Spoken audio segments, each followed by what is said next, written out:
রামচরিতমানস সুন্দরকাণ্ড আমরা দোহা 12 পর্যন্ত চর্চা করেছি, পড়েছি, আনন্দ পেয়েছি যে হনুমানজি সীতা মায়ের সামনে আংটিটা ফেলে দিলেন। সীতা মনে করলেন যে অশোক গাছ বোধহয় আমাকে কয়লা দিয়েছে, কিন্তু সেই আংটিতে রাম নাম লেখা দেখে তিনি চিনতে পেরে গেলেন। আশ্চর্য হয়ে গেল। এদিকে হনুমানজি, সীতা মা ভাবছেন যে এটা রঘুনাথের কৃপা নাকি লঙ্কার রাবণ মায়া রচনা করেছে। তখন হনুমানজি মৃদু মধুর স্বরে ভগবান রামচন্দ্রের খুব গুণগান করতে লাগে। আর রাম নাম শোনার সঙ্গে সঙ্গে দুঃখ নামক ভূত পালিয়ে গেল। আমাদের কারোর যদি ছোটবেলায় ভূতের ভয় করতো, আমাদের বাড়ি থেকে শেখানো হতো যে একদম অন্ধকারে চলতে গেলে ভয় পাবি না, কি করবি, রাম রাম রাম রাম। তো আমরাও ছোটবেলায় কি হতো, তখন সরকারি বদান্যতায় প্রচুর লোডশেডিং ছিল, তার কারণ প্রচুর কলকারখানা ছিল, সেই অনুযায়ী বিদ্যুৎ তৈরি হতো না। আর এখন কলকারখানা নেই, বিদ্যুৎ উদ্বৃত্ত, তাই লোডশেডিংও হয় না। তো যাই হোক, তখন লোডশেডিং এ খুব অন্ধকার হয়ে যেত, আর একটু ভয় পেলেই আমরা রাম রাম রাম রাম রাম রাম রাম রাম করতাম। তো দেখুন, এ শুধু আমাদের বিশ্বাস নয়, তুলসীদাসজিও বলছেন যে এই রাম নাম শুনেই সীতা মায়ের সমস্ত দুঃখ চলে গেল। এবং তখন তিনি বলছেন যে তুমি এরকম শ্রুতিমধুর স্বরে কেন লুকিয়ে ভগবানের নাম করছো, তুমি সামনে এসো। সামনে আসতেই সে যখন দেখলো যে অন্য পুরুষ মানুষ, তখনও তো পরিচয় হয়নি, সীতামা ঘুরে বসলেন। হনুমানজি তখন সীতা দেবীকে মা বলে সম্বোধন করলেন এবং পরিষ্কার বললেন যে আমি রামের দূত। এখন হনুমান চালিসা পাঠ করলে আমাদের কি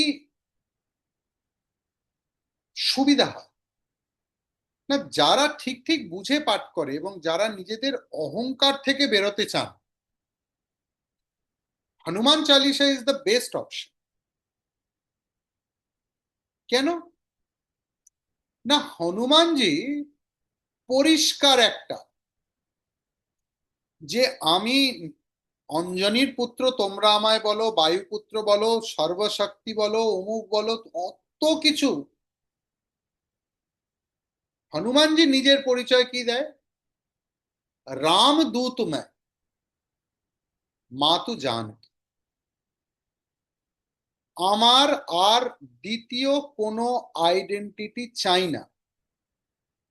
আমি সর্বশক্তিমান, আমি প্রচুর ভক্ত, আমি এইটা করি, আমি রোগ সারিয়ে দিই, হারাই রগ পীড়া, এইসব কিছু আমার কেন দরকার নেই।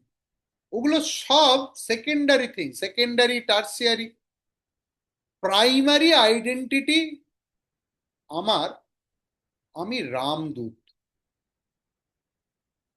একজন সাধকের কাছে এর চেয়ে বড় আর কিছু হতে পারে না।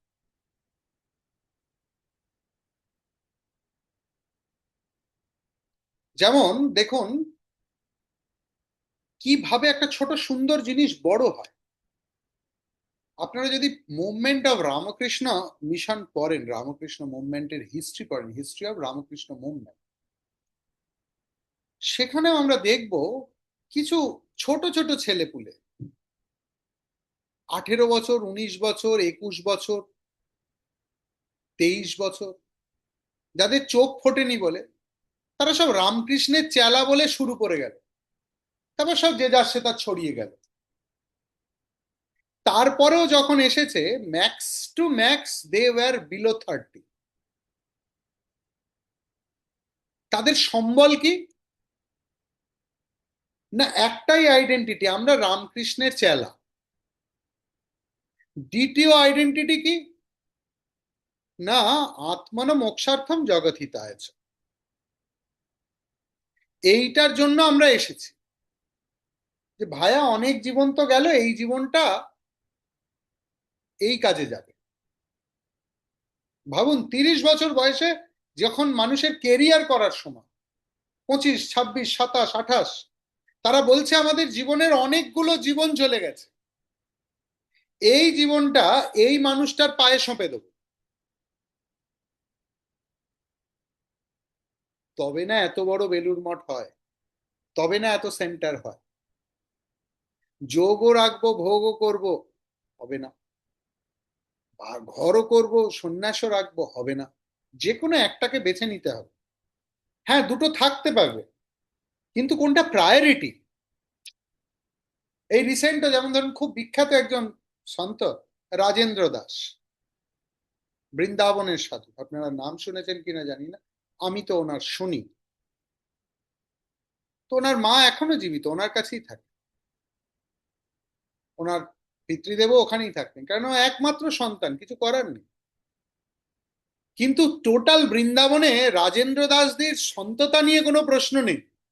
সন্ত সমাজ আসেন রাজেন্দ্র দাসের কথা শুনতে, অর্থাৎ তার জীবনের প্রায়োরিটি কিন্তু তার সন্ত জীবন।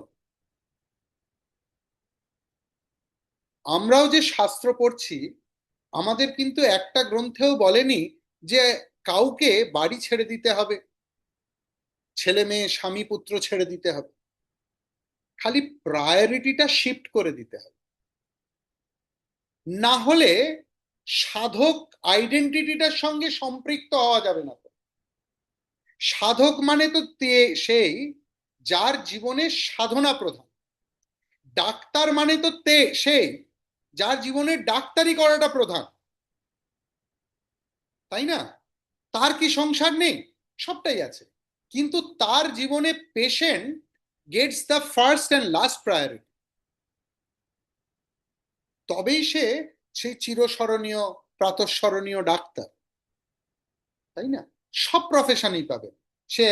হি মে বি এ কপ, একজন আর্মি পার্সোনাল হতে পারে, একজন পুলিশ হতে পারে, একজন টিচার হতে পারে, একজন ডাক্তার, একজন সাধারণ নাগরিক হতে পারে, যে কোনো কেউ হতে পারে।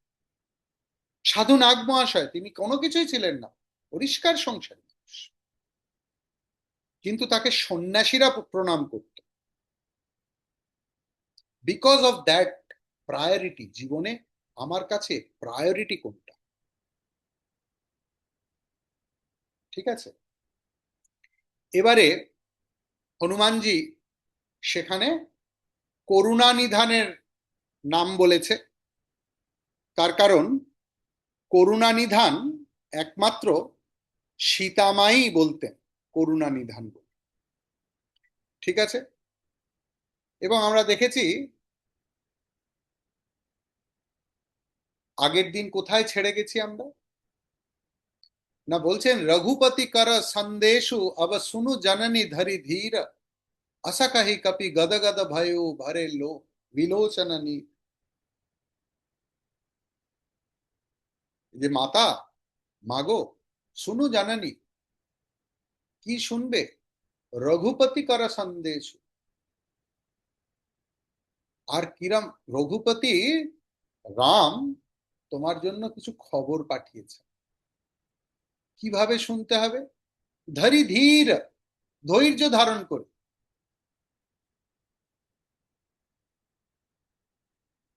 শুধু রামচন্দ্রের কথা বলবেন এই ভাবনাটা এসেছে, বলা শুরু করেননি।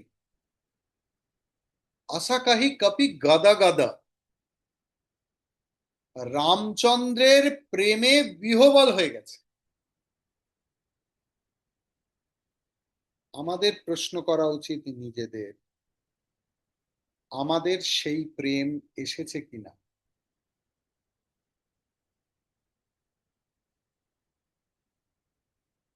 কত দিনে হবে সে প্রেম সঞ্চার, হয়ে পূর্ণ কাম, বলবো হরি নাম। কবে হবে আমার এমন প্রেম?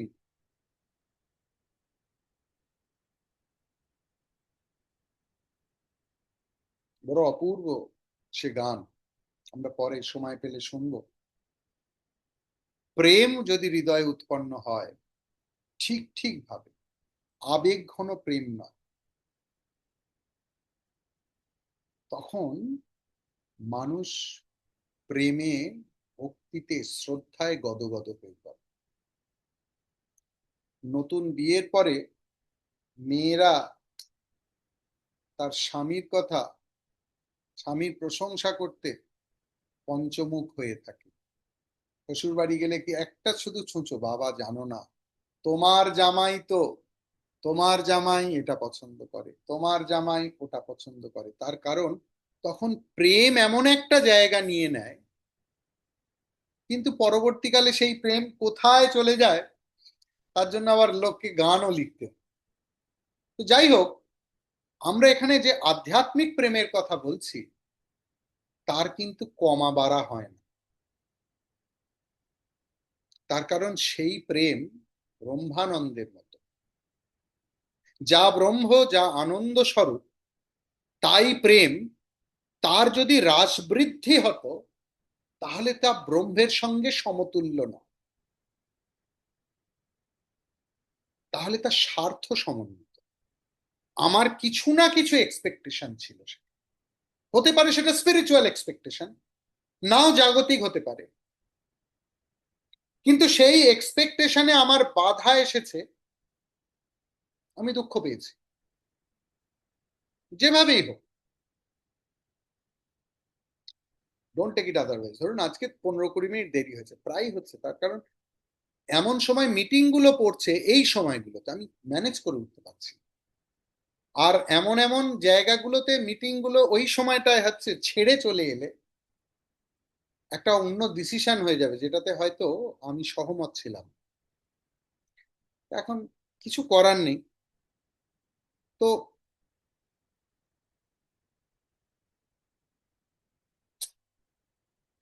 I am sorry for that, but it is happening. তো এখানে মন, এখন সকলের মুখ যদি তার জন্য গোমরা হয়ে থাকে তো কিছু করা যাবে, মানে দিস ইজ দ্য ফ্যাক্ট, কিছু করার নেই। তো এইরকম অবস্থায়, পরে বলছি, এটা নিয়ে আনন্দ পাবে। তো তিনি শুনতে বললেন, শুধু হনুমানজির মাথায়, হনুমানজির মনে শুধু রামের ছবিটা ফুটে উঠেছে, এবং he got chance to say something else about his গুরু। তো এইটা তার মাথায় এসেছে যে আমাকে আমার গুরুর সম্বন্ধে কিছু বলতে হবে। হনুমান কি বললেন, কহে ও রাম বিয়োগ তব सीता, মো कहूँ सकल भय विपरीता।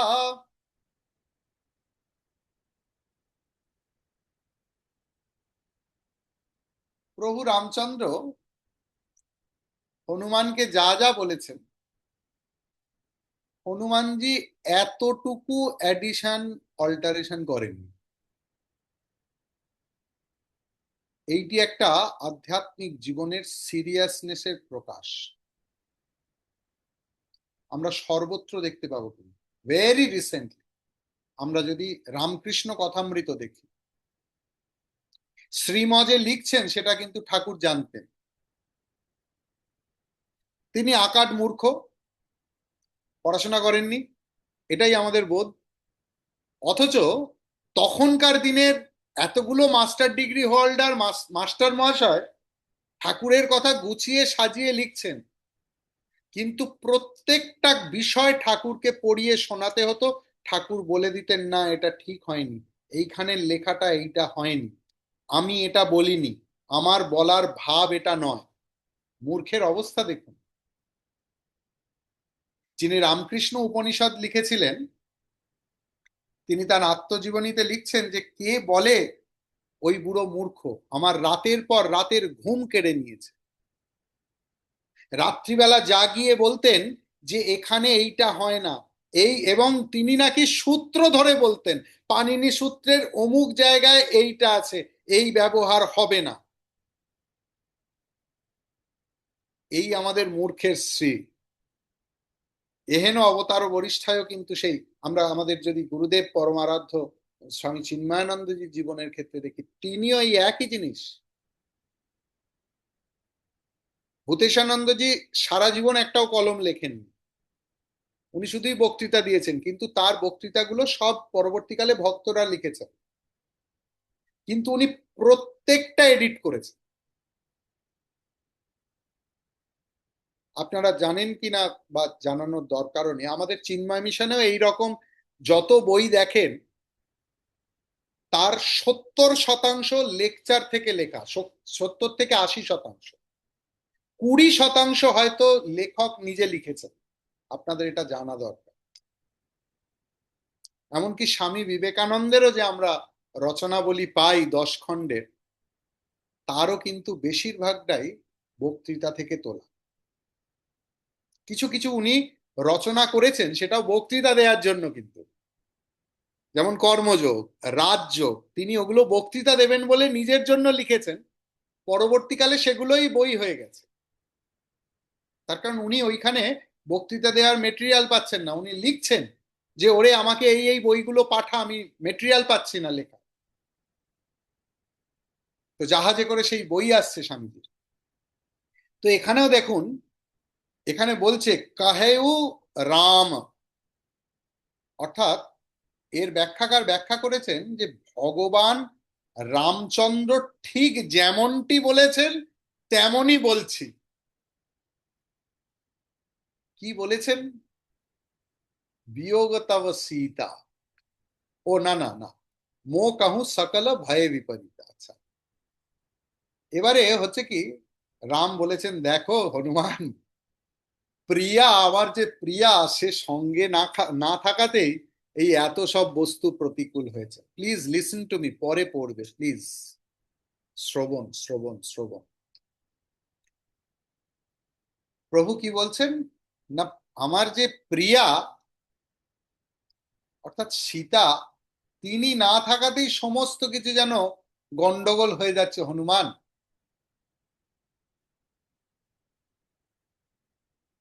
এই গন্ডগোলের ফলে কি হচ্ছে, সে এতটুকু ভাবেনি যে আমি আমার ছেলের সঙ্গে কথা বলছি, যে আমার স্ত্রী বিহনে কি অবস্থা দেখুন। এই রকমই যেন গুরু শিষ্যের সম্বন্ধ, অর্থাৎ সন্তানও বটে, বন্ধুও বটে। তাই রামচন্দ্র তার শেয়ার করছেন যে দেখো, আমার প্রিয়া, আমার সঙ্গিনী, আমার ভালোবাসার মানুষটা সঙ্গে না থাকায় সব যেন কিরম গোলট পালট হয়ে যাচ্ছে। গাছের নতুন পাতাকে আগুনের মতো মনে হচ্ছে, লাল লাল হয় না, অশ্বত্থ গাছে এরকম মনে হচ্ছে যেন আগুন ধরেছে। রাত্রিকে মনে হচ্ছে কাল রাত্রি। আর চাঁদের যে এত শীতল সুন্দর মনোরম প্রকাশ, তাকেও যেন সূর্যের মতো মনে হচ্ছে। কুবলয় বিপিন কুন্তবন সরিষা, वारिद तपत तेल जनु बरिषा, जे हित रहे करत तेई पीरा, उरग শ্বাস সম ত্রিবিধ সমীরা। এগুলো আমাদের পড়া হয়নি তো? কুবলয় বিপিন কুন্তবন সরিষা।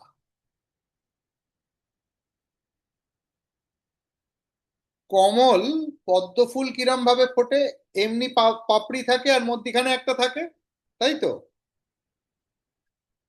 মনে না পড়লে ভোটের আবহে একটু রাস্তায় ঘোরাফেরা করলেই পদ্ম ফুল কিরম দেখতে দেখতে পাওয়া যাবে।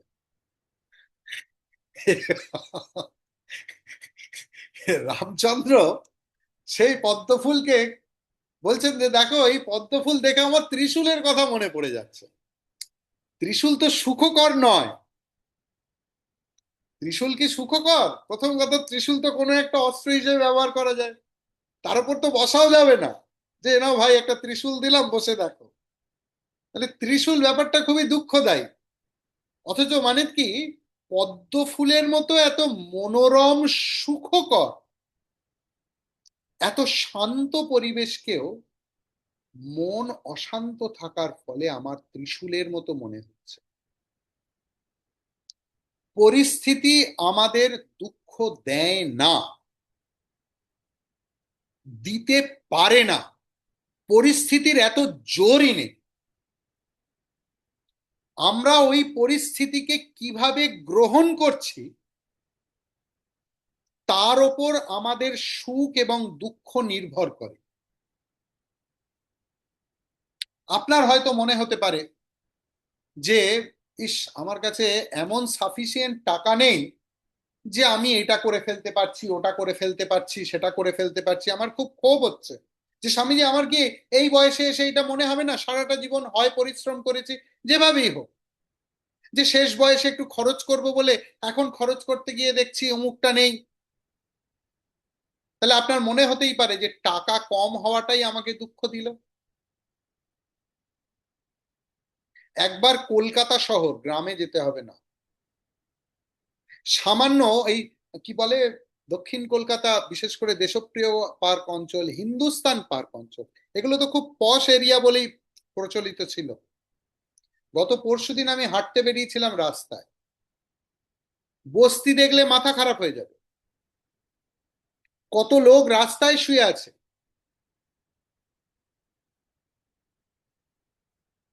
যারা মনে করেন যে আমার কাছে সাফিসিয়েন্ট অর্থ নেই, তারা একবার রাস্তায় এক পাক ঘুরে নেবেন, দেখবেন কত মানুষের মাথায় ছাদ নেই, কত মানুষ তিন বেলা ঠিক মতো খেতে পায় না। আমি খাই না সেটা আমার ডায়েটের কারণে, আর ডায়েট করার জন্য যেটা খাই সেটা ভাত গম ডালের চেয়ে অনেক দামি। কিন্তু এই মানুষগুলো যথাযথ খেতে পায় না, তার থেকে কি আমি ভালো নেই? তাহলে আমার মানসিক অবস্থা, আমার এই পরিস্থিতিকেও, আজকে আমি যে অবস্থায় আছি, আমার যত টাকা ব্যাংকে আছে, আমি যত টাকা মাসিক আয় এবং খরচ, জিজ্ঞেস করুন অনেক মানুষ যারা ফুটপাতে থাকে, তারা এটা স্বপ্নও এতটা দেখতে পায় না। তাহলে পরিস্থিতি আমাদের দুঃখ দেয় না, দুঃখ দেয় আমাদের মানসিক অবস্থা, মনস্থিতি। তাই ধর্মজীবন মানে এই নয় যে আমার পরিস্থিতি বদলে যাবে, ধর্মজীবন মানে আমার মনস্থিতি বদলানোর সংগ্রাম।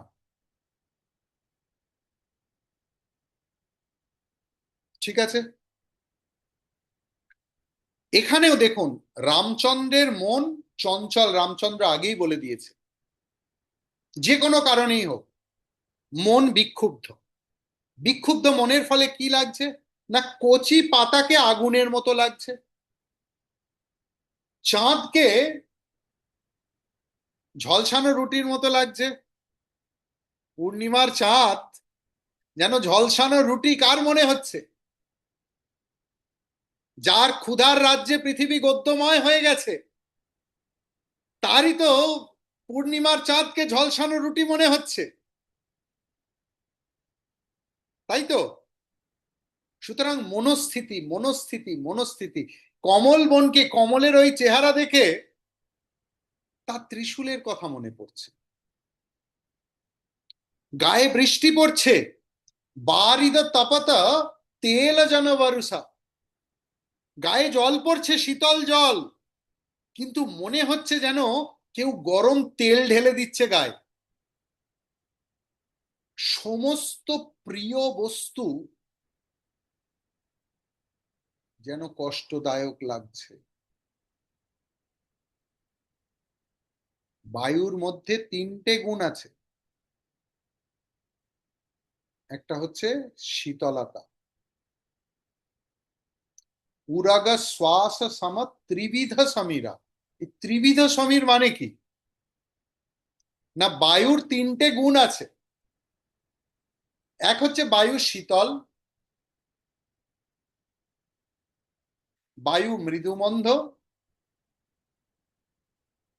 এবং যেহেতু বায়ু গন্ধ ক্যারি করে, সুগন্ধ, এই যেন অনেক শাস্ত্রকার বায়ুকে এই তিনটে গুণে গুণান্বিত করেছেন।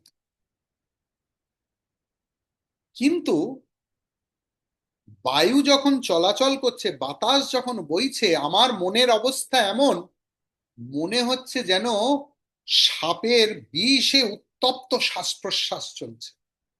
অর্থাৎ কোনো একটা সাপ, সে শ্বাস প্রশ্বাস নিচ্ছে আর বিষেতে সেটা পূর্ণ।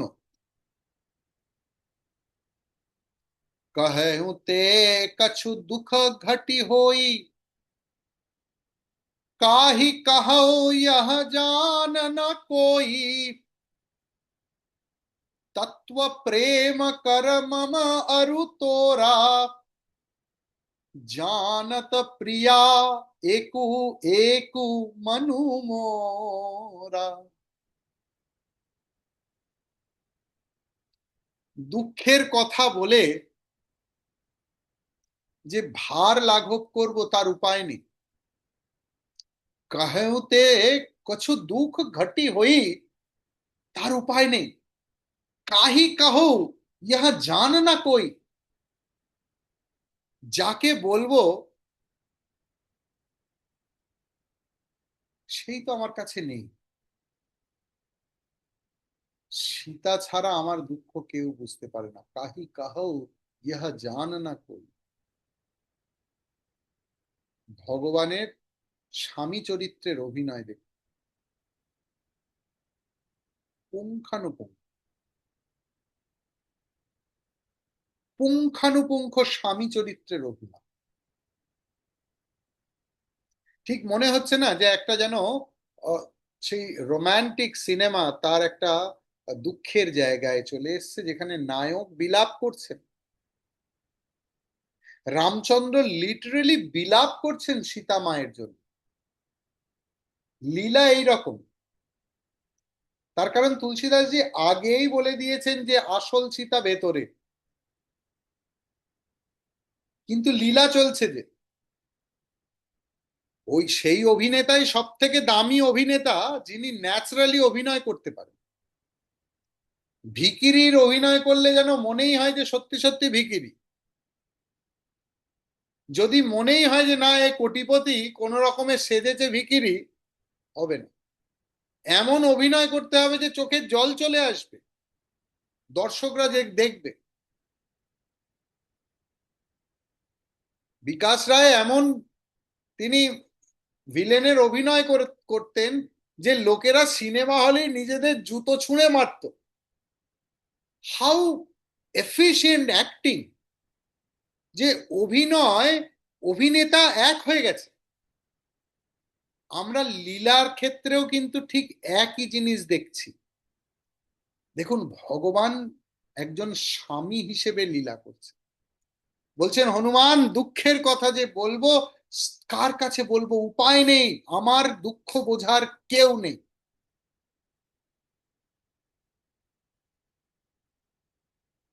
তত্ত্ব প্রেম কর মম অরু তোরা, জানত প্রিয়া এক মনু মোরা।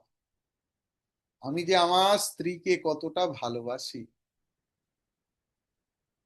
আমার এবং আমার প্রিয়ার মধ্যে যে প্রেম তত্ত্ব, তত্ত্ব প্রেম,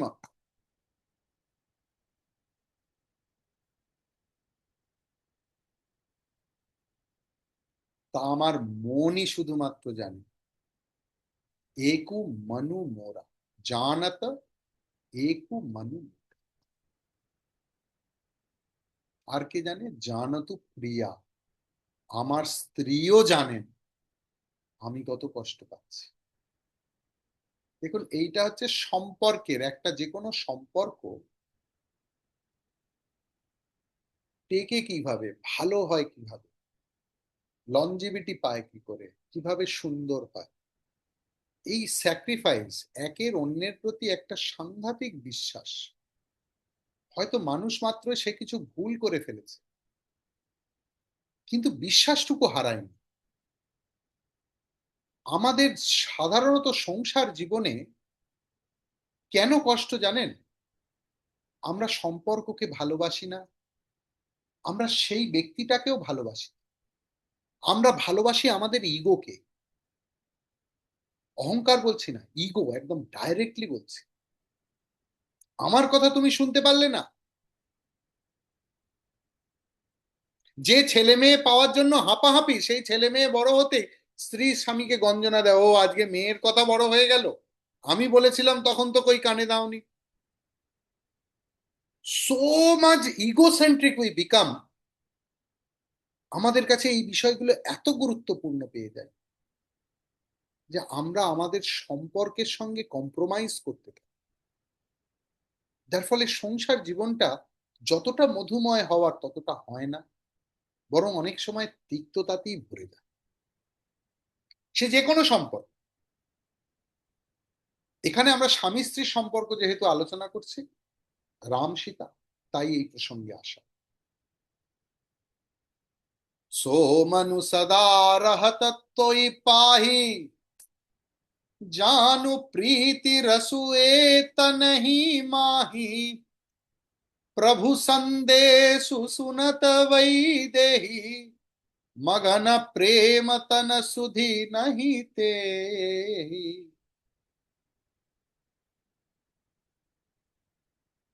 আমার যে মনটা জানে যে আমি আমার প্রিয়াকে কতটা ভালোবাসি। হনুমান আজ সব থেকে বড় দুঃখের কি জানো? সেই মনটা আজ আমার কাছে নেই। কোথায় আছে সেই মন? সো মনু সদা রহত তোহি পাহি। সেই মনটা যে আমার প্রিয়ার কাছে রাখা আছে।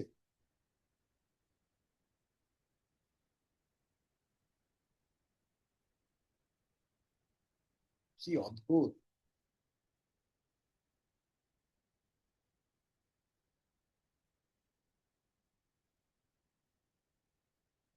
सांसों की माला पे सिमरू मैं पी का नाम। তো যাই হোক, যে আমার এই প্রেম প্রীতির রহস্য তুমি এইটুকুতেই বুঝে নিও। অর্থাৎ এইটা কিন্তু আমরা এই প্রথম জানলাম যে রামচন্দ্রের সঙ্গে হনুমানজির কি কথা হয়েছে।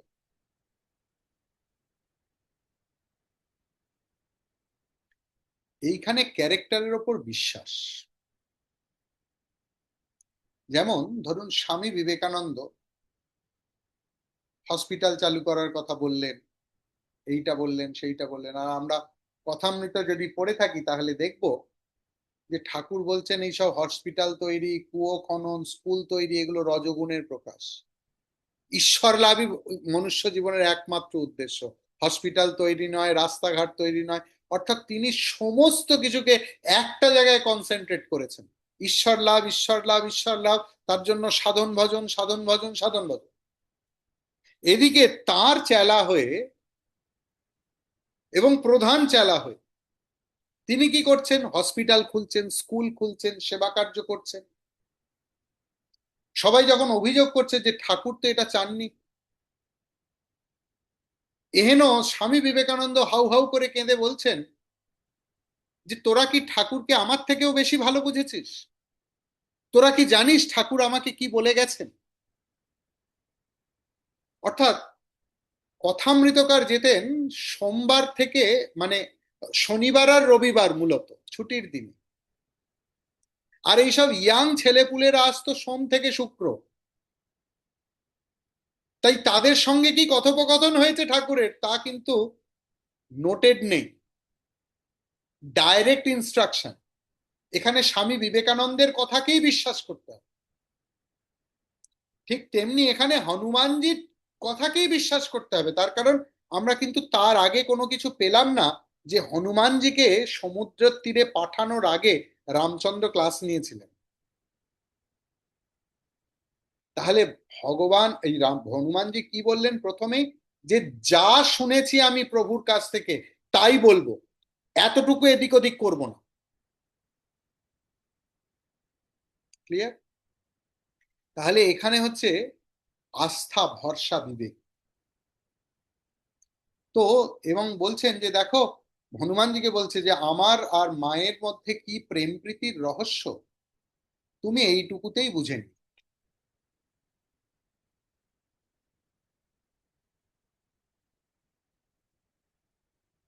সীতামা যখন তৃতীয় ব্যক্তির কাছে শুনবে, দেখুন আমাদের সাধারণ জীবনেও হয়ে যায়, যখন স্বামী স্ত্রী অনেক বেশি সম্পৃক্ত হয়ে যায়, অনেক বেশি একে অপরকে যেন খুব বেশি চেনা পরিচয় হয়ে যায়, তখন একে অপরের কথাকে খুব বেশি অ্যাপিল করে না, তখন আমরা থার্ড পার্টি খুঁজি, তখন কেউ একজন মধ্যস্থতা করে।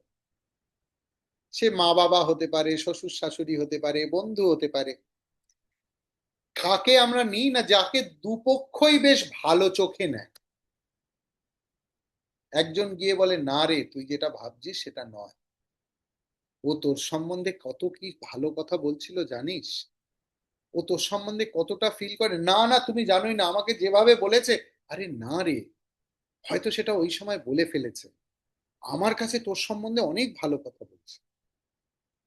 এটা কিন্তু স্বামী ডাইরেক্ট বললে তার কিছুতেই মনে হতো না, বা স্ত্রী ডাইরেক্ট স্বামীকে বললে, যেহেতু একজন থার্ড পার্টি বলছে, আমাদের একটা সাইকোলজিক্যাল এফেক্ট হয়।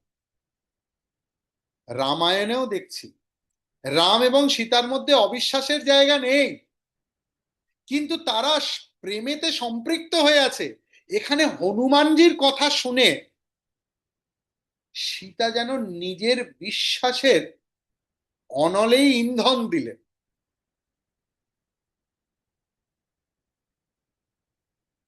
তাতে কি হলো না, প্রভু সন্দেশ সুনত বৈদেহী মগন প্রেম তন সুধি নাহি তেহি, অর্থাৎ তার সমাধি হলো। প্রভুর কথা শুনতে শুনতে সমাধি হলো। এই সমাধি আমরা বহু সাধকের ক্ষেত্রে দেখেছি, এখানে সীতা মায়ের ক্ষেত্রেও তার কোন রকম শরীর বোধ ছিল না। মগনা প্রেম তনা সুধি নাহি তেহি, শরীরে কোনো বোধ নেই, শরীর বোধটুকু নেই, এমন ভাবে তিনি প্রেমে মগ্ন হয়ে গেলেন।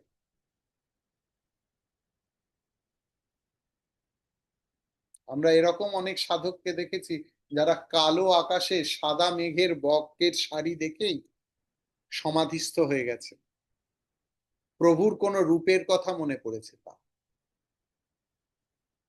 শিব সাজতে গিয়ে নিজে সমাধিস্থ হয়ে গেছে, আর অভিনয় হয়নি, একই সঙ্গে শিবতত্ত্বে বিলীন হয়ে গেছে। এখানেও আমরা সীতা মায়ের ক্ষেত্রেও তাই একই দেখছি। कह कपि हृदय धीर धरु माता, सुमिर राम सेवक सुखदाता, उर आनहु रघुपति प्रभुताई, सुनी मम वचन तजहु कदराई। হনুমানজি বললেন, মা, ধৈর্য ধারণ করে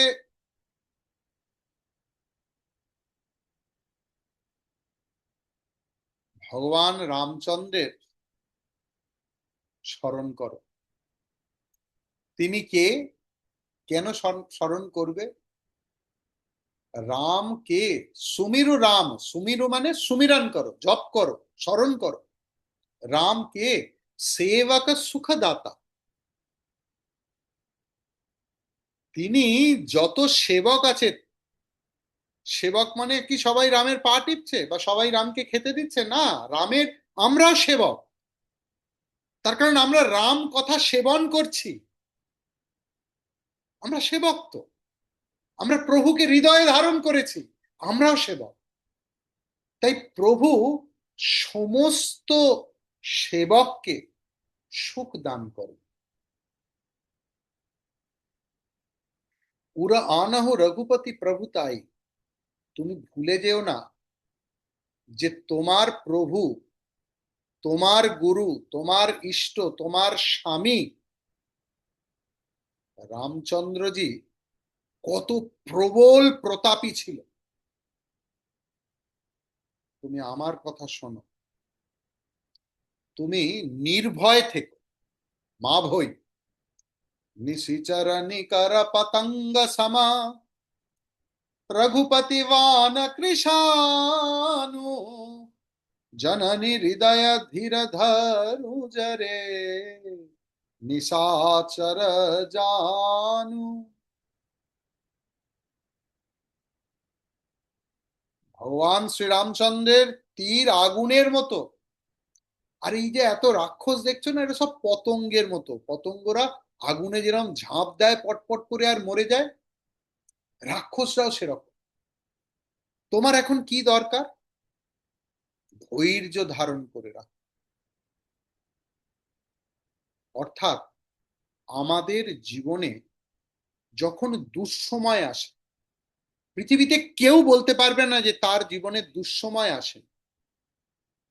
সামাজিক দুঃসময় হতে পারে, আর্থিক দুঃসময় হতে পারে, যে কোনো রকম পারিবারিক দুঃসময় আসতে পারে। এই দুঃসময় আমাদের কি করণীয়? না, হৃদয়ে ধৈর্য ধারণ আমাদের করণীয়। এখানেও একই কথা বলছে, জননী হৃদয় ধীর ধারু। অর্থাৎ যখন বিপদের সময় আসবে, তখন হঠকারী সিদ্ধান্ত না নিয়ে হৃদয়ে ধৈর্য ধারণ করতে হবে। এবং কি করতে হবে? সুমিরু রাম, ভগবানের নাম যে তোমার ইষ্ট, সে রাম হোক, কৃষ্ণ হোক, রামকৃষ্ণ হোক, হনুমানজি হোক, তোমার গুরু হোক, চিন্ময়ানন্দজি হোক, যে হোক,